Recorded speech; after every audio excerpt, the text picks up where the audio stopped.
Good afternoon. Thanks for being with us, Kearis. We'll get it started by calling on Anthony Dasher, followed by Palmer Toombs. Hey, Kearis, good to see you. I see you. As far as this Georgia-Florida rivalry goes, what do you notice from guys from Florida like James Cook when it comes to this rivalry? How jacked do they get for this? Yeah, those guys get pretty pumped up, especially playing in the state of Florida. I mean, going back down south to play a rivalry game. I mean, it's exciting not only for the guys from Florida, but for us Georgia boys as well. Because like growing up, I mean, we're always watching the Florida Georgia game. Always be an exciting matchup. So we're excited.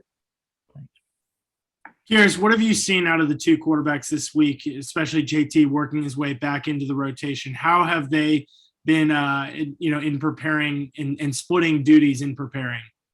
Both QBs have been very poised and approaching practice the way they should. I mean, making sure guys in the right spots, making good checks, throwing the ball well. I mean, both of those guys have been doing a terrific job, actually. Does it mess with the flow a little bit if you're a receiver and you're changing quarterbacks throughout the game, or is that something that y'all don't notice? I mean, we don't pretty much notice. We just go out there and play football, making sure we do all the assignment right. Let's go to Mark Weiser, followed by Catherine Lewis. Kearis, I guess it was probably a pretty uncharacteristic game for you, the last one, in terms of the punt returns. How much did you work on that, during the off week, and how did you react, basically? Yeah, I mean, I wasn't prepared. I wasn't prepared for the win. I mean, it was playing mind games with me, but I'm glad that the off week was actually very windy, and we had some windy days this week that I was able to catch some punts. I mean, I did a pretty good job at that. That's the reason why I'm late getting home. I mean, staying out the practice, catching the extra balls. I mean, what I put on film last week, not what I was supposed to be doing. So just be able to get a redemption and just come back to better than what I was last week. What's the wind forecast for Jacksonville? Have you looked? I mean, every time we go down there, it's pretty windy. So yeah. I'm not going to let that be a factor, though. It's just be comfortable with myself. Thank you. Hey, Kearis, how does emotion play into a game like this when you lost last year? Kirby mentioned to us that he tries to keep that out. He hasn't had good experiences with showing, emotions with that. So how does that play in, and how do you avoid that kind of thing? Yeah, we don't let emotions get in the way. We just have composure. I mean, that's the main thing. I mean, our team DNA, composure, toughness, connection, and toughness. I mean, that's what we built on. So we're not really worried about the emotion of the game. It's the next game. We have to go out there and play. So that's the main thought. Let's go to Chip Towers, followed by Seth Emerson. Kearis, I don't know if it was just me and not, we don't get to get out there to practice too much, but it seemed like there were a lot more receivers running around than has been in previous weeks. What's your view of the wide receiver room? And am I reading that right, that it looks like that there's just more healthy people in there? And then how do you work everybody in if that's the case? Yeah, I mean, it's been exciting to get guys back, especially we had the ones that we had down. Just being able to get the depth back in the room has been major for us. I mean, we have been down some at receiver, but just get those guys back. The bye week came at a perfect time. Couldn't ask for anything better. So just to get guys back healthy, that's on both sides of the ball. So we're excited to have guys back in the receiver room. It's been fun.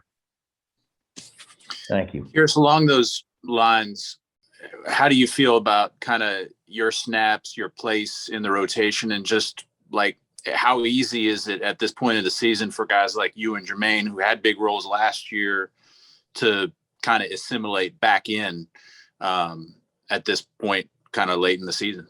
Yeah, I'm a team player. So whatever the coach asks me to do, that's what I'm doing. I mean, whatever it is, I'm there for the team. It's no more so about what I can do. It's like, what can I do for the team? So I don't really look at it as like I'm not getting as many reps. I look at it as though as the coaches know what they're doing. So I'm trusting and believing in them.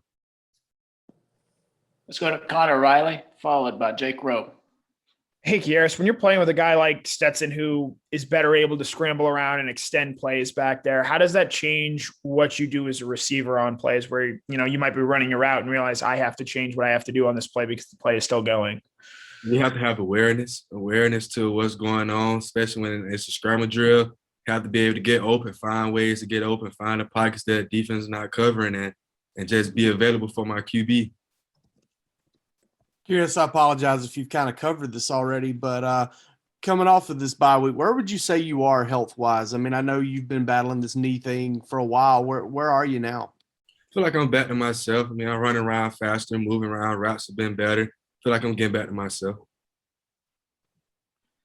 Let's go to Ryan Curley, followed by Davis Baker. Here's how is George Pickens kind of approached trying to get back on the field? Kirby last week, I think, said we have a plan to get him back out there. Is he frustrated? What's his attitude kind of been? You know, how is he itching to get out there?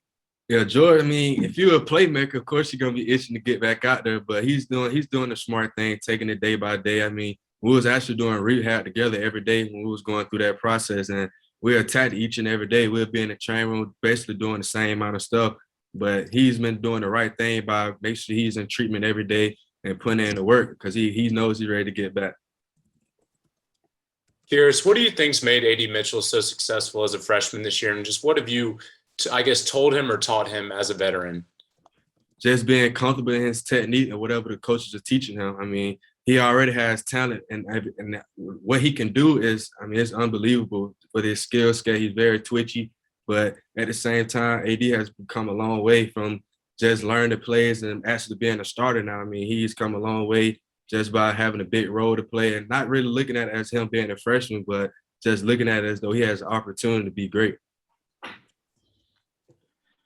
Okay, we got a couple more minutes. We'll just open it up to all questions. Anybody?